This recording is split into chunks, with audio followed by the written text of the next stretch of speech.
Bom dia, aluno!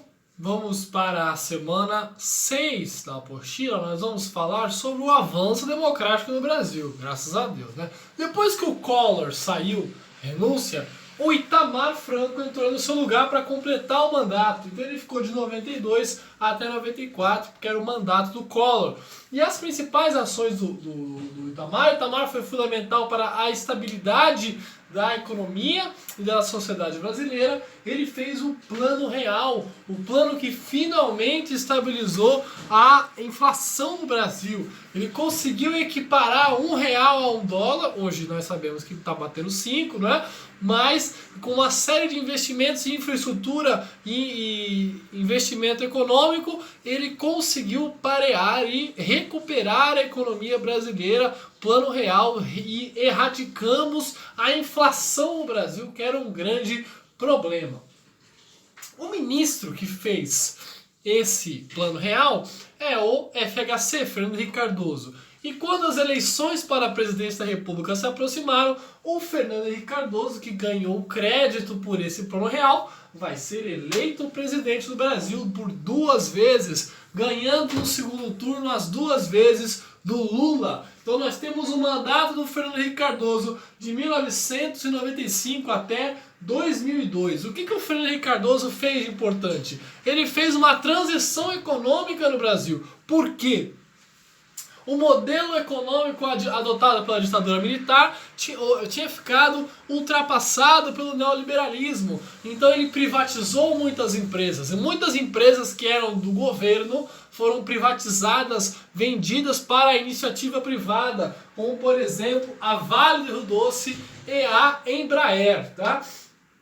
Ele conseguiu a sua reeleição por causa dos índices econômicos e do fluxo de caixa, ou seja, o dinheiro que entrou no Estado brasileiro, e também ainda pelo sucesso do Plano Real, que tinha dado mais paz econômica, mais paz financeira para o Brasil. Porém, o seu segundo mandato houve muitos deslizes e problemas, como por exemplo os juros altos, tanto no Brasil quanto a dívida externa, a dívida que o Brasil tinha com os países do Fundo Monetário Internacional cresceu muito, além dos apagões. Houveram muitos apagões no período do Fernando Henrique Cardoso, né? Uma crise de energia ocorreu. Por quê? O Brasil começou a crescer, a indústria começou a crescer, e o sistema de energia, que vocês veem muito em geografia, o sistema de transporte de energia não acompanhou esse crescimento. Começou a ter apagão, né, no Brasil, e a gente precisou economizar luz, e tinha muito desconto quando você tinha luz, e tinha um medo de ficar escuro, né? Teve um apagão que teve quase o Brasil todo que ficou em apagão uma noite aí durante algumas horas.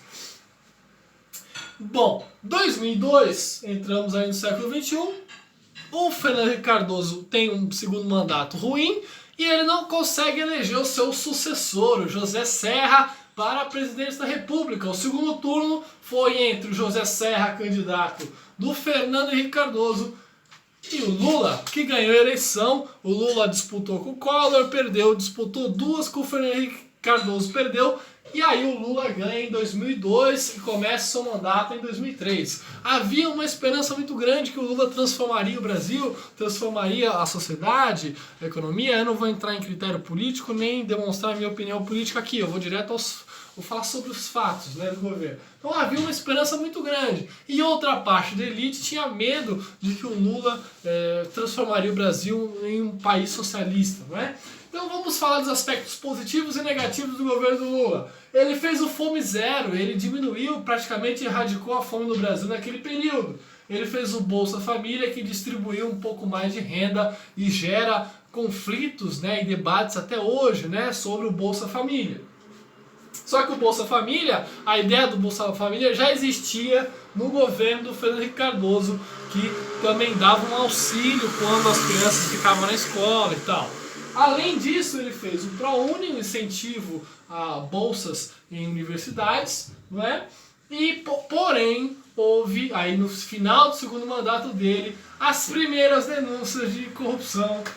O mensalão, o esquema do mensalão, onde o José Dirceu, que era o chefe da Casa Civil, comprava os deputados, né, acusações de comprar os deputados para aprovar esses projetos e outros projetos, né? Então, um esquema de compra de votos, tá bom? Aí os próximos governos nós falamos na próxima aula. Tchau!